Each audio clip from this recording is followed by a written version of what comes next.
Ang bisita iglesia ay isang mahalagang tradisyon ng mga Katoliko tuwing Semana Santa. Ito'y isang pagkakataon upang manalangin, magnilay at alalahanin ang sakripisyo ni Hesukristo.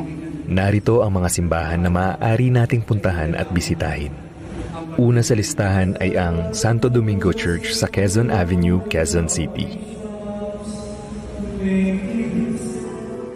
Sunod naman ay ang San Sebastian Church sa Quiapo, Manila.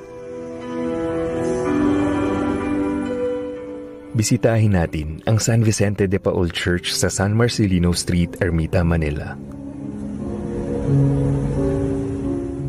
Puntahan natin ang Ermita Church sa A. Flores Street, Ermita, Manila.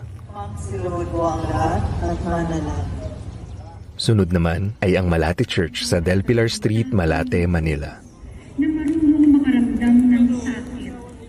Ako si RJ na nagpapaalalang panatilihin ang katahimikan sa loob ng simbahan bilang respeto sa iba pang mga nagdarasal. Magsuot ng disente ngunit komportabling damit at huwag kalimutang uminom ng tubig upang manatiling hydrated lalo kung mahabang lakaran ang gagawin. Sana'y maging makahulugan at mapayapa ang inyong bisita iglesia. Abangan ang iba pang mga simbahan na maaari nating bisitahin sa Part 2.